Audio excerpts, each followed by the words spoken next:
Eric Thomason here, Blue Nail Roofing. We are at Mr. Murphy's house. It's the 12th of July, and it is almost 10 a.m. And we're taking a look at the roof, and yeah, wow, the first thing I see is the roof doesn't look in terrible shape, but it is definitely getting older.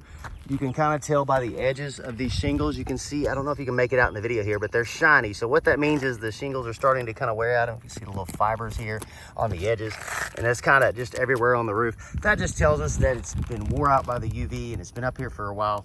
You can obviously see where the modified bitumen, oh wow, this is starting to separate, and this is just straight fiberglass showing through. So UV and fiberglass aren't really friends. So shingles and this modified roof are made with fiberglass coated in asphalt and covered in aggregate or granules. Granules are designed to protect these shingles from the UV rays, protect the fiberglass. So once the hail eradicates it or age starts to eradicate it, the UV really starts to break this down, and you can see more of the shiny stuff here along these edges. But wow, you can also see this modified bitumen, so this flat area is starting to alligator crack here. You can see all these cracks that look like rivers or ravines running through here. That's just a sign of it getting old. You see the fiberglass shining through. What we're also looking at is these places like this that could potentially be where hail had impacted this. You see one here, you see another spot here. And I've got some circled I'm going to show you in a minute. You can also see these are coming up. Oh wow, this is not good. This is actually coming up on the side, so water can get back up in here and create a leaking problem. So that's not good. So insurance companies are looking for 8 to 10 marks in a 10 by 10 area. My B equals 9 means that I found 9 spots on the rear slope that could be hail in a 10 by 10. And you can see as I get closer, now some of these are, this roof really stood up pretty well. There's some places on here I want to show you, but some of this stuff I'm kind of having to, I mean, you can see here where some of the aggregate's missing.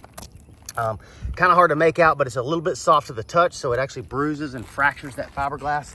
Oh wow, you can certainly see that these turbines are beat up. You can see where I chalked out the hail. It's actually on these. You see it again on this guy here. A couple of really good spots here that is, and it would be a lot easier to call this if I could find more of this, but you can see where this ridge has been impacted. See that soft spot there? I actually see my finger poking up through that.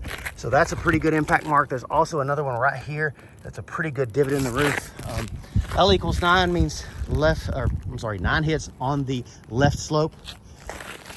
Same on the back, and then same on the R equals 9 means on the right slope I was able to find 9 in a 10 by 10.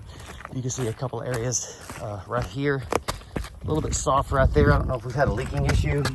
Oh yeah, there's a hole in the roof. Look at that. Oh wow, I just found this. There's a hole right here in the modified material. Probably just from age and wear, where it's cracked, open up, and water can get right in there. And it feels pretty soft right there, so I think new decking. But man, this is certainly not good.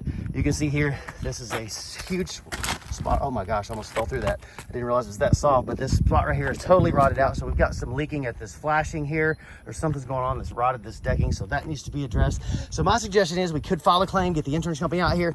Wow, here's a pile of aggregate. This is that stuff I was telling you that washes off from the hail, just kind of sitting in this area. But I would suggest getting them out here, letting them look at this. Again, it's kind of marginal whether or not they're going to pay for it. Depends on who gets out of the truck, but I will help you. So I suggest we start there. Nonetheless, we can repair this, replace this, and repair this over here. And you've got some cracked skylights as well. So I've got it all documented, and we'll get together on next steps.